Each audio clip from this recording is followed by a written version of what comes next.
नमस्कार। चाय पे चर्चा के इस खास प्रोग्राम में आज हम आपको जिस शख्सियत से मिलाने जा रहे हैं, उसने देश की राजधानी दिल्ली में भारतीय जनता पार्टी का ऐसा परचम लहराया था कि उसे आज भी भदोही के कार्यकर्ताओं आम जनमानस याद किया करते हैं।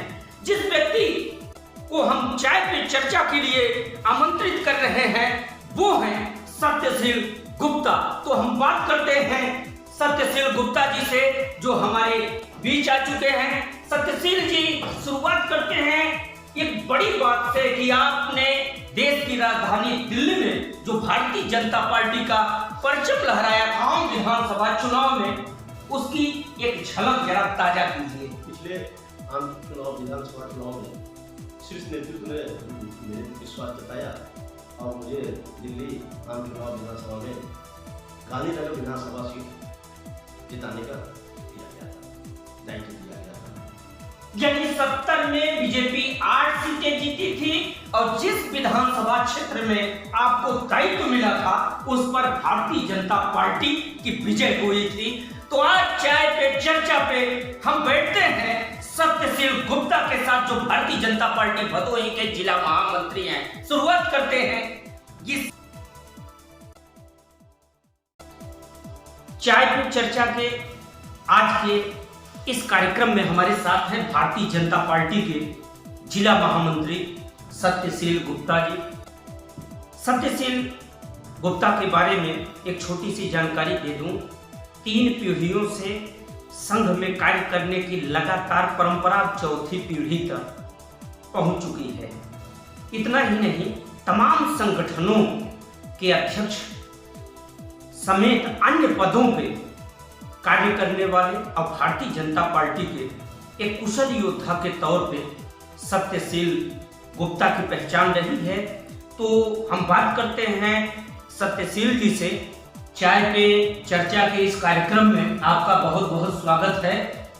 और सबसे बड़ी बात आपको बता दें कि पिछड़े समाज के अगर नेताओं की जब बात आती है जनपद की सियासत में, तो उसमें आपके कार्यों के जरिए एक नाम जुड़ता है। आज के समय का एक सबसे बड़ा नाम सत्यशील गुप्ता के रूप में लोगों में चर्चा स्वरूप में रहती है।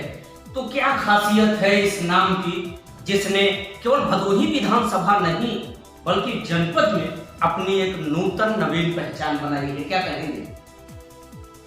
सभी बंधुओं को मैं प्रणाम करता हूं। मैं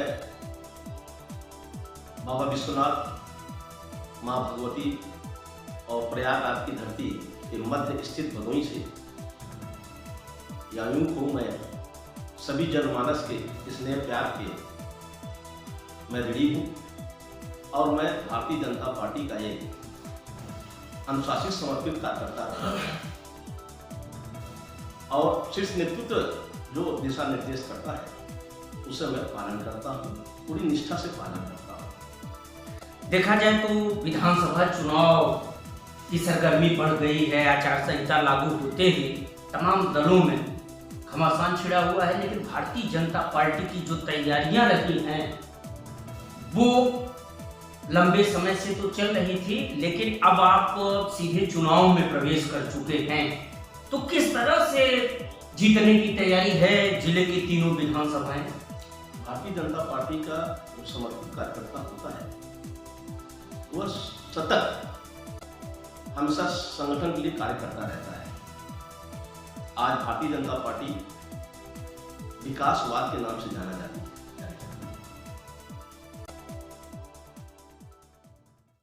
वैश्य समुदाय का बहुत नुकसान हुआ, इस सरकार में बड़ी दिक्कतें हुई, चाहे कोविड का दौर हो या अन्य।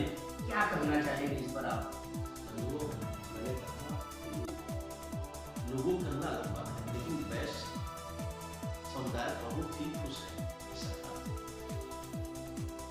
खुश इस बात के लिए है कि कोविड काल है, होता है कि भाई कहीं कहीं दिक्कतें आई, भाई हमारे 5 साल में 2 साल तो कोविड में ही चले गए, फिर भी जो व्यापारियों में जो काम करने चाहिए उससे बेहतर काम किया जा सकता है। ऐसा कहीं नहीं है कि व्यापारी ना खुश है, व्यापारी बहुत खुश है। और क्योंकि जिस तरह से हर व्यक्ति राष्ट्रवाद को जितना रहती है, राष्ट्रवाद को समर्पित करता है, ऐसे हमारे व्यापारी बंधु जनमानस के लिए काम करते वो सब संतुष्ट है? ऐसा कुछ नहीं। सब व्यापारी हो या कोई भी वर्ग का व्यक्ति हो, सब प्रभावित है, सब खुश है। आपका भदोही विधानसभा क्षेत्र है, तो चलते चलते विधानसभा क्षेत्र की जनता को क्या संदेश देना चाहेंगे? जनता से मैं यही कहूँगा कि आप मजबूत हैं और आपके आशीर्वाद से 2070 हमारी सरकार बनी है, और आपके चयनित विधायक जो होते हैं तो निश्चित ही प्रदेश में हमारी सरकार बनती है। आप जो हमारा प्रत्याशी कमल है उसको वोट दें और पुनः भारतीय जनता पार्टी की सरकार प्रदेश से बनाए, जिससे आने वाले भविष्य में महान देश की पुत्र सके और भारत विश्व का जो नायक संभालना चाहता है वो संभालने में। तो ये थे हमारे साथ भारतीय जनता पार्टी के जिला महामंत्री सत्यशील गुप्ता, जिन्होंने हर मसले पे हमसे बात किया है। आपको बता दें, सबसे बड़ी बात पूरे बातचीत के दौरान जो सामने आई है कि सपा बसपा की ओर से उठाए जा रहे ये खास सवाल कि बैठ समुदाय बीजेपी से नाराज है, ये सिर्फ भ्रामक है। भ्रामक ही नहीं बल्कि उन पार्टियों द्वारा दुष्प्रचार किया जा रहा है। भारतीय जनता पार्टी से पूरा वैश्य समुदाय खुश है और आगामी 2022 के चुनाव में ये समाज पूरी ताकत के साथ भारतीय जनता पार्टी को भदोही से एक अपना प्रतिनिधित्व देने जा रहा है और फिर योगी के नेतृत्व में प्रदेश में सरकार बनेगी। आपको बता दें, भदोही विधानसभा क्षेत्र के साथ एक और जुड़ाव रहा है राजनीति को लेकर के। भदोही राजनीति बनाम सत्ता को लेकर जो जुड़ाव रहा है वो ये है कि जब जब भदोही विधानसभा क्षेत्र में कमल खिला है, उत्तर प्रदेश में भारतीय जनता पार्टी के नेतृत्व में सरकार बनी। सत्यशील गुप्ता जैसा एक कार्यकर्ता है, निष्ठावान, जो पीढ़ी दर पीढ़ी परंपरा को अपना लगातार बढ़ा रहा है, तो क्या माना जाए कि आगामी समय में जो 2022 का आप लोगों का मिशन है उसमें इस तरह के कार्यकर्ताओं को निस्संदेह वरीयता मिलेगी? भारतीय जनता पार्टी कभी अगला पिछड़ा नहीं करती। हमारे यहाँ सबका साथ सबका विकास है, पूर्ण सरकार करती है, सबके लिए काम करती है। हमने अभी थोड़ी देर पहले कहा कि जो वंचित हैं या जो उस धारा में नहीं आ पा रहे, उनके हमारे कार्यकर्ता वहाँ जाके लाभ देकर उनको उस धारा में लाने का काम करते हैं। यहाँ कोई अगला पिछड़ा नहीं है। हर जाति को उत्थान करने का काम अगर कोई किया है और जो कर रहा है उसी भारतीय जनता पार्टी है और हमारे शीर्ष नेतृत्व का निर्देश पे काम करता है। लेकिन जिस तरह से स्वामी प्रसाद मौर्य ने आरोप लगाया है कि इस तरह से पिछड़े दलितों, युवाओं सबकी उपेक्षा हुई है, क्या इसमें कितना दम है, क्या मानते हैं? देखिए, अगर किसी व्यक्ति का स्वच्छता का लाभ ना हो तो ऐसे ही ब्लेम लगाते हैं, लेकिन मैं पूरे गर्व से कह सकता हूँ हर जाति के लिए, न अगड़ा न पिछड़ा न अनुसूची, सभी जातियों के लिए जितना हो सकता है उससे कहीं ज्यादा हमारी सरकार ने काम किया है और कर रही है और भविष्य में करेगी। तो अगला पिछड़ा हम लोग नहीं करते, हम लोग समाज काम करते हैं। इसलिए मोदी जी ने हमारे शुरू में जब 2014 में प्रधानमंत्री बने, उन्होंने मुख्यालय पे पहला भाषण दिया था, वक्तव्य दिया था अपने कार्यकर्ताओं को कि मैं परिश्रम करूंगा, मैं पराक्रम करूंगा, मैं परिश्रम पराक्रम की पराकाष्ठा करूंगा। किसके लिए कहा था? ये कहा था भारत को विश्व गुरु का दायित्व को पूरा लाने के लिए, उनका ध्येय निष्ठा उस पर थी। इसलिए उन्होंने एक नारा दिया कि सबका साथ सबका विकास, क्योंकि सबका साथ सबका विकास, विकास एक ऐसा माध्यम है जो परम श्रद्धेय स्वामी विवेकानंद ने कहा था, उठो जागो जब तक लक्ष्य न प्राप्त हो तब तो रुको मत। ये लक्ष्य क्या था? ये लक्ष्य क्या था? इसका नाम आज भी नरेंद्र और नरेंद्र उनका भी नाम था। लक्ष्य था भारत को विश्व गुरु दायित्व पुनः आसीन करना, जो कभी पूरा विश्व इससे गवर्न होता था। इसके लिए एक रास्ता क्या था?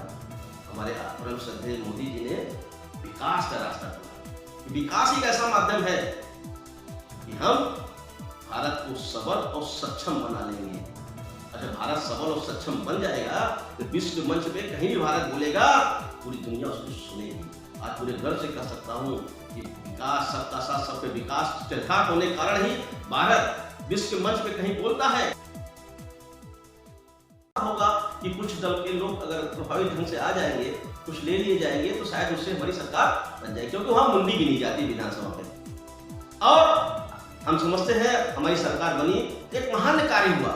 राम जन्मभूमि का आंदोलन का जो अयोध्या मंदिर का निर्माण अगर हमारे सरकार नहीं होती तो शायद दिक्कत आती, और पूरा हिंदू जनमानस के लिए ये हमेशा कोड हमेशा के लिए रहता।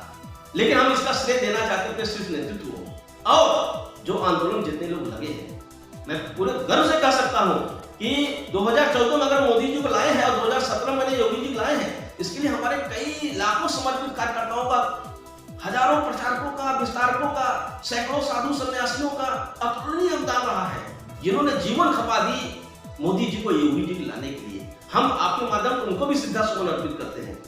ये जो खपा दिया, अपना जीवन खपा दिया और जो आज नहीं है, ऐसे लोगों को मैं श्रद्धा सुमन अर्पित करना चाहता हूं कि ये दल ईश्वरीय दल है। राष्ट्रीय स्वयं संघ हो या भारतीय जनता पार्टी हो, इसका बीजारोपण राष्ट्रवाद के नाम से हुआ है, जिसको राष्ट्रवाद, सांस्कृतिक राष्ट्रवाद। बंधु, मैं कहना चाहता हूं कि ये दल बहुत पवित्र दल है, ये समाज के हर निचले स्तर तक के लिए काम करती है, और निस्संदेह 2022 में हम जो पहले पिछली बार था उससे कहीं ज्यादा 325 के पार हम जरूर जाएंगे। हमारा जनमानस हमारे साथ खड़ा है, पूरा वातावरण भाजपा में हुआ है। महान कार्य आपने 17 में कर लिया, राम मंदिर रहा हो या काशी और माँ विंध्यवासिनी का दरबार, तमाम महान कार्य आपने सरकार में कर लिए हैं। तो क्या इस बार फिर दल बदलुओं को आप लोग टिकट देंगे, दल बदलुओं को फिर आप विधायक बनाएंगे, और 5 साल आपके साथ रहने के बाद वो इसी तरह से फिर भाग जाएंगे? ऐसा है कि मैं एक समान सा कार्यकर्ता हूँ। शीर्ष नेतृत्व जो निर्णय लेता है, देखिए जो ऊपर बैठे होते हैं वो अपने सारी तरह से निर्णय लिए जाते हैं, और भी निर्णय समाज के हित के लिए होते हैं, किसी व्यक्ति के हित के लिए नहीं होता है। समाज का हित किसमें बेहतर हो, क्योंकि ये संकल्पित है, हमारा भारतीय जनता पार्टी हो, ये संगठन संकल्पित है समाज के हित के लिए, समाज के उत्थान के लिए, भारत को राम राज्य की ओर ले जाने के लिए, प्रदेश को विश्व में एक अग्रणी प्रदेश बनाने के लिए। तो जब महान उद्देश्य के लिए लोग लगे हुए हैं, तो कभी कभी हो सकता है, कभी ऐसा रहा होगा, लेकिन हम जानते हैं कि हर एक समर्पित कार्यकर्ता प्रति तीसरी आंख से देख लेता है कौन क्या युवाओं में कि वो गुनगुना रहे हैं कि जो राम को लाया है हम उसको लाएंगे, क्या कहेंगे इस पर? नहीं, बिल्कुल, जो राम लला को लाए हैं हम उनको लाएंगे, युवा भी कह रहे हैं और कहना भी चाहिए। देखिए, टीका टिप्पणी करना अलग बात है। हमारी भारतीय जनता पार्टी संगठन जो है सदैव राम मंदिर निर्माण में अपना अहम भूमिका अदा करती आई है, और सतत लगने के बाद सौभाग्य है कि आज हम लोग सफल हो पाए हैं। राम मंदिर का मामला हो या 370 का, कश्मीर की बहाली की खुशहाली की मामला हो, ये सब आज हमारे शीर्ष नेतृत्व की देन है कि आज जनमानस देख रहा है। अभी कोई पास कोई मुद्दा ही नहीं रह गया। हमें लगता है कि वो बोले तो बोले क्या बोले, सर्वांगीण विकास प्रदेश का है, अरे युवाओं के लिए है, किसानों सम्मान निधि में प्रदेश सफल है, किसानों को जितना अच्छा बेहतर के खाते में देखिए उनके अकाउंट पैसे चले जाते हैं, फसल बीमा देख लीजिए, किसानों भीड़ माफी की बात हो, कितनी बात है। हिमालयी व्यक्तित्व के धनी हमारे मोदी जी, हमारे योगी जी, जहाँ किसानों की हित की बात होती है उनको कर्ज माफी भी देते हैं, उनको बीजारोपण करना है, फसल देखना है, मिट्टी सही करनी है, उनको खाते में पैसा भी देते हैं। तो बंधुओं, जो चौतरफा जहाँ विकास हो रहा हो, बात के पास कोई मुद्दा नहीं रह गया और नहीं रहेगा। आप देख लीजिएगा, उन सबकी जमानत जब्त हो जाएगी। 2022 में पुनः एक कमल खिलेगा, इसमें कोई मुझे कहने में गुरेज नहीं है। मुझे गर्व है अपने शीर्ष नेतृत्व पे, हमें गर्व है अपने ऊपर के जितने हमारे हैं, हम गर्व भी करते हैं अपने यहाँ के जिला अध्यक्ष आदरणीय विनय कुमार श्रीवास्तव जी को, कि जो भी जिनके दिशा निर्देश पर हम लोग काम करते हैं और पूर्णतः उसे पालन का काम करते हैं। और निश्चित मैं आपके माध्यम से भी कहना चाहता हूँ, वो यशस्वी तो है भी, वो यशस्वी भी है और तेजस्वी भी है हमारे जिला अध्यक्ष। हम यह कहना चाहते हैं कि अगर आप भदोही से प्रत्याशी बने, चुनाव जीते, तो कौन सा ऐसा बड़ा काम है जो भदोही के लिए करना चाहेंगे? बिल्कुल बहुत सही बात है कि अगर शीर्ष नेतृत्व ने मुझे भरोसा जताया और मैं चयनित हुआ और जनता का जो इसलिए प्यार मिल रहा है, अगर मैं वो रहा तो निश्चित है शिक्षा और स्वास्थ्य और परिवहन, इसका विशेष मैं देखूंगा। कोई भी परिवार स्वास्थ्य से उपेक्षित न हो। हर व्यक्ति का यह हक होता है सरकार से कि उसको उत्तम स्वास्थ्य मिले, ये मेरी प्राथमिकता है। शिक्षा में मैं देखना चाहूंगा कि हम कितना बेहतर शिक्षा दूर भटकना न पड़े, पास में उनको शिक्षा बेहतर मिल सके। जैसे काशी नरेश विद्यालय को ये डिग्री कॉलेज का पूरा दिलाने का, उसका विश्वविद्यालय का दर्जा दिलाने का काम हो, या परिवहन जो हमारे भदोही में आपने देखा कि इंदिरा मिल के बाद जो हमारा वो बंद पड़ा है उसको फिर से चालू करने से कहीं दूर जाना न पड़े लोगों को, कि साधन के लिए उसको परेशान होना पड़े हमारे जनमानस को। ये सब कई चीज़ें हैं। शिक्षा, स्वास्थ्य, परिवहन की मेरा विशेष फोकस रहेगा। और कालीन उद्योग के लिए क्या करेंगे? कालीन उद्योग के लिए देखिए, ये तो सही है कि जो पहली जो व्यवसाय थी, जो सब्सिडी जो भी रही वो सब आज कम हो पाई है, उसको भी हम बेहतर करने के लिए पूरा प्रयास करेंगे कि अगला जो कार्यकाल हमारा हो उसके लिए लड़ाई लड़नी पड़ेगी। मैं भदोही से लेकर लखनऊ तक की लड़ाई लड़ूंगा और बेहतर करके दिखाने का प्रयास करूंगा और करके रहूंगा। ऐसे में जबकि अब आप लोग मैदान में उतर चुके हैं और कोविड का दौर चल रहा है, इसके बावजूद आपके पास वो संसाधन हैं कि वर्चुअल और अन्य माध्यमों से आप सीधे जनता तक पहुंच सकते हैं, तो ऐसे में क्या संदेश देना चाहेंगे भदोही विधानसभा क्षेत्र और जनपद के कार्यकर्ताओं और मतदाताओं को? ऐसा जिस तरह से कोविड काल में हम लोगों ने काम किया, हमारे कार्यकर्ताओं ने काम किया है, निश्चित ही मैं उनको सबको वंदन करना चाहता हूँ, प्रणाम करना चाहता हूँ कि विपरीत परिस्थितियों में अपना न ध्यान रखे। जिस तरह से भारतीय जनता पार्टी कार्यकर्ताओं ने कोविड काल में काम किया, सही बात, निश्चित सराहा जाना चाहिए और मैं उनका चरण वंदन भी करता हूँ।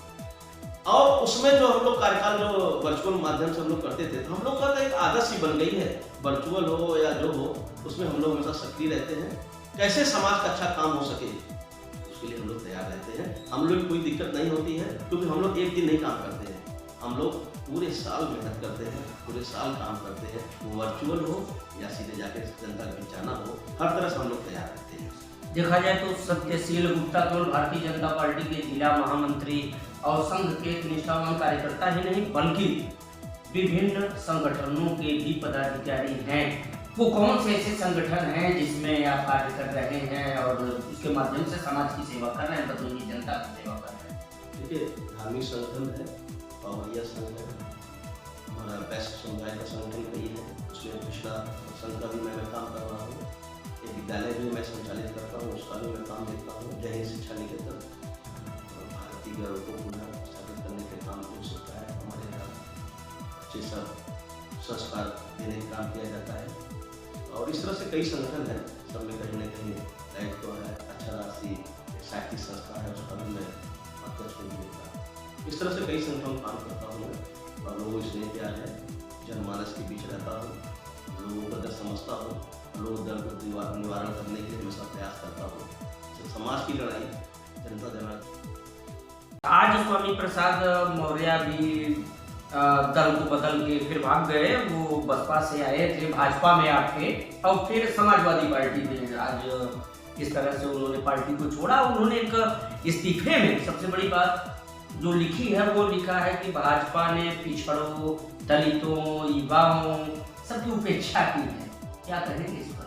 जो मैं ये कहना चाहता हूँ, पूरे गर्व से कहता हूँ, अगर भारत में कोई एक राजनीतिक दल है वो भारतीय जनता पार्टी, और जितने भी संगठन है, जितने भी दल है, वो सब प्राइवेट लिमिटेड कंपनियां हैं। कहीं हुआ वंशवाद, कहीं जातिवाद, कहीं धर्मवाद, कहीं अपराधवाद से ग्रसित है। भारतीय जनता पार्टी पूर्ण रूप से राजनीतिक दल है और यहाँ का जो हमारा शीर्ष नेतृत्व है और जो कार्य करने की प्रणाली है, वो तो अवसरवादी जो होते हैं वो आते हैं और चले जाते हैं, क्योंकि उनके अंदर राष्ट्रवाद का चिंतन नहीं है। यहाँ मैंने शुरू में कहा कि हर कार्यकर्ता राष्ट्रवाद से प्रेरित है, राष्ट्रीय चिंतन करता, उसको क्या मिला क्या नहीं मिला इससे नहीं उसको परवाह है, हम क्या राष्ट्र दे सकते हैं।